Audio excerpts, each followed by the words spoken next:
but yet it has the power to determine the direction of use of money in our economy. If we could take that power back and put the Federal Reserve under Treasury, we start to be in a position of being able to control monetary policy on behalf of the United States people.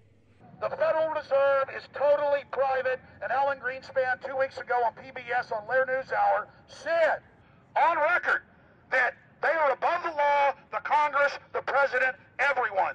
No court can do anything. We run America. What is the proper relationship, what should be the proper relationship between a chairman of the Fed and a president of the United States? Well, first of all, the Federal Reserve is an independent agency, and that means basically that there is no other agency of government which can overrule actions that we take. So long as that is in place and there is no evidence that the administration or the Congress or anybody else is requesting that we do things other than what we think is the appropriate thing, then what the relationships are don't frankly matter. Notice what Greenspan is saying. Greenspan is saying the Federal Reserve is beyond the law. And in reality, they are in practice beyond the law. Nobody, as far as I know, has ever audited the Federal Reserve. One of the first things we ought to do when we nationalize the Fed is go in there and find out the audit. Who stole money? Who engaged in corruption? There's a whole series of people going back to Volcker, to Greenspan, to Bernanke, and so forth. Think of the arrogance of private group of banks that have bankrupted the nation by design so they can repo the country. A private group of banks that loaned us our own money back are telling us they're above the law. You are not above the law, criminals. No one is above the law. No one is above the law, and the private Federal Reserve sure as hell isn't either. Since the founding of the Federal Reserve back under Woodrow Wilson, the Federal Reserve has struck out 3 times. They didn't stop the crash of 1929. They didn't stop the banking panic of 1932, 1933. And now they are the cause of the derivatives crisis because they're the ones who inflicted derivatives on the world with Alan Greenspan. Instead of our economy being about goods and services and real products and manufacturing, it's all about these guys, the private Federal Reserve that masquerades as a government entity who controls the issuance of currency and credit. They're the ones that have cut off the liquidity in the market. They told us have a debt-based economy. Then they cut it off once they get us under their thumb and implode the economy so they can consolidate it. And that's what they're doing right now. I mean, it's in their own documents, it's in their own statements. They claim, give us unlimited power, give us trillions of dollars with the Baker bailout bill that's already $5 trillion, not $850 billion as they say.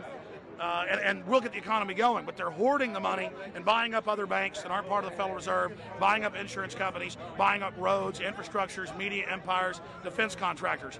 What the banks do is they implode an economy by cutting off credit, and then once things really fall to a low, and they know the low because then they buy everything up and start then putting more money back into the economy, and then they build it back up. So they build us up and then shear us, build us up and shear us. And they're getting ready. All over the world, they're always shearing some country, imploding it. Comes out in their own IMF and World Bank documents. That's just the foreign arm of the same cartel. And these are the people who claim to be the saviors of the economy, the people who have created every important crisis in the past 100 years, the Federal Reserve. So it's illegal, it's unconstitutional, and it's a failure. And I think the failure is what everybody can see right now. Yeah, what they do is they make you think Clinton's evil in running things. Then, oh, Bush will save us. And then, oh, Bush was evil. Now we'll be saved by Barack Obama, but he's just a puppet. But as we get deeper into this phase, when they implode the economy, they have all the money and all the control. But they also like to pose as the savior. So Obama is meant to be the savior during the Depression, and he'll save us with a 1 million person, he said, is bigger than our military, domestic spy force, a 3 million person environmental spy force. So giving people these jobs to be government bureaucrats and spies to go out and manage the other 290-something million Americans. And so this is classical fascism. The communists also do it. Any vertically integrated command and control authoritarian system does this. So they're openly following what the same group of banks did in Germany, Russia. It's in the Communist Manifesto to have a private central bank, because the private central bankers actually wrote the ideas that they had Marx and Engels put out. People go, well, why would the banks want communism? It doesn't exist. They rape us, they consolidate us, they put us into work brigades, they make us slaves, and they say it's a people's paradise. Look at it, boy, you're really doing good. And then they transfer all the wealth of the nation offshore. The globalists are outside all the nations. That gives them safety, and they play countries off against each other. And so that's what we're facing and dealing with. And so they're bringing in classical, hardcore tyranny in the U.S., but we have the internet. We've grown our numbers. The alternative media's exploded. That's why they're trying to move in to shut down and regulate and tax the web, but it's too late for them. They're playing in the 19th century, 20th century rules. It's 21st century, the century of resistance to tyranny. And so it's going to be one hell of a fight with the people and free humanity on one side and the New World Order on the other. And every one of you out there counts, needs to be involved in this fight like nothing you've been involved with before, because this is life and death. Everything depends on exposing these people. Everything depends on showing the people that this is the New World Order, this is the criminals. We're dealing with the king rats here, the people that are carrying out tyranny worldwide. And either they fall or we fall. Either worldwide darkness and a new age of tyranny and oppression and with a scientific overlay, or a new age of liberty and freedom and a new renaissance. The choice is the people's out there. Okay, we can tell you what's going on. You can check it out for yourself and find out it's true. But don't wait. Investigate now. Get involved now. Go out there and reach out now. We don't have time. If you're looking for the solution, look in the mirror. Look right into the mirror, because you out there, men, women, old, young, black, white, doesn't matter. It's going to be up to you if they win or if liberty succeeds and the people have a chance of having any future. These are cold-blooded eugenicists. These are cold-blooded people who think they're God, think that they're our masters, that think that we're animals. These are the guys that funded Lenin and Stalin and Hitler and Mao. These are the guys, it's all on record, that bankroll this stuff. They are hardcore vicious, and they must be resisted. Up until about the Kennedy assassination and the beginning of the war in Vietnam, the United States is a very powerful engine for world progress. It's the assassinations, the Kennedy assassination and the others in the 1960s, the beginning of the Vietnam War, and the beginning of the absolute domination of the Wall Street group over every other interest. Nobody else counts except the Wall Street money masters. That has now made the United States into no longer a force for progress, but something very different, often a force for destruction in the world. That doesn't need to remain that way. The interest of the American people is to fight to take your government back from Wall Street and make the United States a force for progress in the world, which we easily could do if we could just break the power of the people behind Obama. The main banks of Europe, which were started by Adam Weishaupt and Rothschild, the Banque Nationale de Paris, the Bank of England, the Bank of Italy, have all financed the messianic and war leaders of the last 200 years.